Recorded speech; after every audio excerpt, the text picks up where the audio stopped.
भारत का प्रधानमंत्री, बहुमत से चुना हुआ प्रधानमंत्री, उसकी बेबसी को देखिए, क्योंकि सत्ता पे बैठने के बाद उसे पता चला कि इस देश का तंत्र कितना विदेशी ताकतों के साथ लिप्त है। सत्ता बदली है, अभी व्यवस्था नहीं बदली। व्यवस्था के तार बड़े गहरे हैं। और यह बात आपको इसलिए समझाना चाहता हूं कि हम समझते हैं कि देश का सबसे ताकतवर आदमी प्रधानमंत्री होता है। प्रधानमंत्री के पीछे कितने करोड़ लोग हैं, वही ताकत होती है। आप अपना काम करके चले जाइए। आपने अगर ईमानदारी से करा है तो आज मेजर जनरल जीडी बख्शी की जेर क़यादत में, उनके नेतृत्व में एक मुहिम चली। कर्नल आर.एस.एन. सिंह, सुशील पंडित, प्रोफेसर कपिल कुमार, ललित अंबरदार, ये तमाम, प्रोफेसर पवन सिन्हा, ये 10-12 लोग जिनका किसी राजनीतिक दल से कोई लेना देना नहीं है। बहुत लोगों ने कहा कि आप मोदी के इशारे पे काम करते हैं, लेकिन हमने कहा हमें इशारा दिखाई नहीं दे रहा, कहां से आ रहा है। हम आज तक जीवन में मिले नहीं उन बेचारों से, न मिलने की कोई हमारी तमन्ना है। हम उस लाइन में है ही नहीं जिस लाइन में लोग लंबी लंबी कतारें धक्के दे के खड़े हैं। एक मुहिम चलाई कि जो आदमी भारत का पहला प्रधानमंत्री था, उसको इस सरकार में मान्यता मिले। हम कोई साइन कराने नहीं गए पिटीशन में, हमने कोई धरना प्रदर्शन नहीं दिया। आप जैसे लोगों ने पूरे देश में जगह जगह हमारी सभाएं की, हमको खाना खिलाया, हमको सोने की जगह दी। हम यही आपका एहसान मानते हैं। हमने ऐसे ही हर मन से लोगों के सामने सत्यता रखी जिसमें हमारा कोई स्वार्थ नहीं, और पूरी ताकत से रखी। आपके आदमी की खूबसूरती यह है कि खबरें वो टीवी पे देख के नहीं समझता है। आज के सोशल मीडिया के माध्यम से उसे पता चलता है कि देश क्या चाहता है।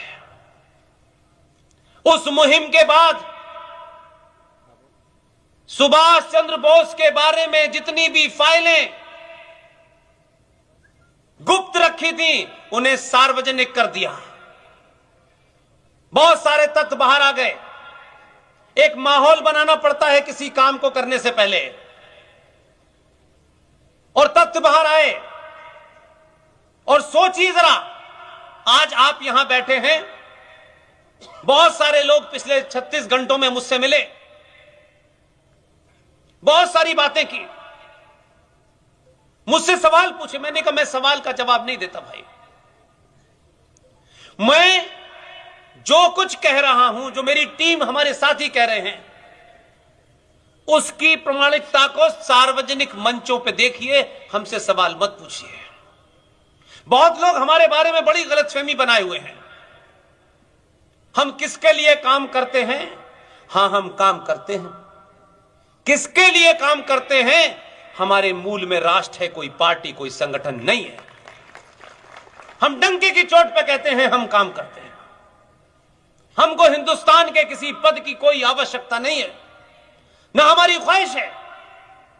जब आप ईमानदारी से काम करते हैं, अपनी बातों को रखते हैं, तो प्रकृति भी आपकी मदद करती है। भारत का प्रधानमंत्री, बहुमत से चुना हुआ प्रधानमंत्री, उसकी बेबसी को देखिए, क्योंकि सत्ता पे बैठने के बाद उसे पता चला कि इस देश का तंत्र कितना विदेशी ताकतों के साथ लिप्त है। सत्ता बदली है, अभी व्यवस्था नहीं बदली। व्यवस्था के तार बड़े गहरे हैं। और यह बात आपको इसलिए समझाना चाहता हूं कि हम समझते हैं कि देश का सबसे ताकतवर आदमी प्रधानमंत्री होता है। प्रधानमंत्री के पीछे कितने करोड़ लोग हैं, वही ताकत होती है। वो अपने ऑफिस से निकल के जाते हैं। उन्होंने अनाउंस किया, पब्लिकली अनाउंस किया कि ये जो लाल किला है, जहां हर बार आप एक प्रधानमंत्री को 15 अगस्त के दिन देखते हैं, भारत के इतिहास में पहली बार भारत का प्रधानमंत्री लाल किले पे 15 अगस्त से पहले भी गया। अपनी कार से निकला प्रधानमंत्री निवास से, और उसने एक ट्वीट किया।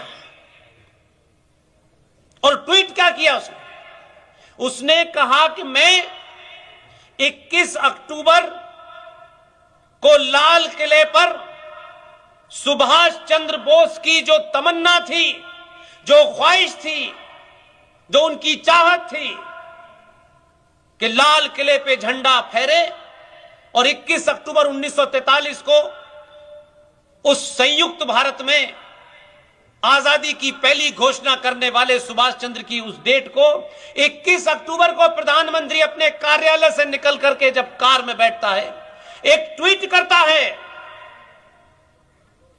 वो ट्वीट आप लोग ढूंढ सकते हैं, कोई मिटाया नहीं गया। एक लाइन से पता चल सकता है कि भारत की व्यवस्था में, इस देश में करोड़ों गद्दार व्यवस्था में बैठे हुए लोग कितने खतरनाक हो सकते हैं। पूर्ण बहुमत से जीता हुआ प्रधानमंत्री, उसने लिखा कि मैं लाल किले पे झंडा फहराने जा रहा हूं, लेकिन मुझे मालूम है कि लोग मेरे बाल नोच लेंगे। आप सोचिए कि वो तंत्र कितना मजबूत था। विदेशों से लेकर चारों तरफ, अभी आपने बीच में देखा होगा, जैसे जैसे वो आगे बढ़ रहा है, जैसे जैसे सनातन की खोई हुई उस असीमता को स्थापित कर रहा है, वो ताकतें कभी शाहीन बाग पे बैठती हैं, कभी किसान आंदोलन के नाम पे बैठती हैं। ये देश भर में जो व्यवस्था के अंदर लोग बैठे हुए थे, उनको उठाया जा रहा है, इसलिए ये गड़बड़ हो रही है। लेकिन खुशी है, सुभाष चंद्र बोस के परिवार में कौन बचा, कौन नहीं बचा, किस पार्टी से किसने टिकट लिया, यह महत्व नहीं है। उसको समझ में आ गया कि भारत के असली पुरुषार्थियों को अगर स्थापित कर दोगे तो यह समाज कायरों की पूजा करना बंद कर देगा। इसलिए अभी 2 महीने पहले आप घटनाओं को सिंबॉलिक देखते हैं, मैं घटनाओं को 1000 साल के लिए देखता हूं। ये जो इंडिया गेट है, आप किसी घटनाओं में नफा नुकसान देते हैं, क्योंकि हमको यह बता दिया गया है कि हमारी सारी समस्या पेट्रोल की कीमत है, प्याज की कीमत है। दुनिया में मैंने ऐसा समाज नहीं देखा जो प्याज और पेट्रोल की कीमत पर सत्ता बदलता हो। सॉरी, हम अपने आप को इतने हीन भावना से ग्रस्त हैं, इंफिनिटी कॉम्प्लेक्स से ग्रस्त हैं कि हम ये समझते हैं कि सारे जेंटलमैन टाई लगाते हैं। टाई लगाया हुआ आदमी सबसे ज्यादा मक्कार होता है। यह सिंबॉलिक है, उसको उसमें मत लीजिए।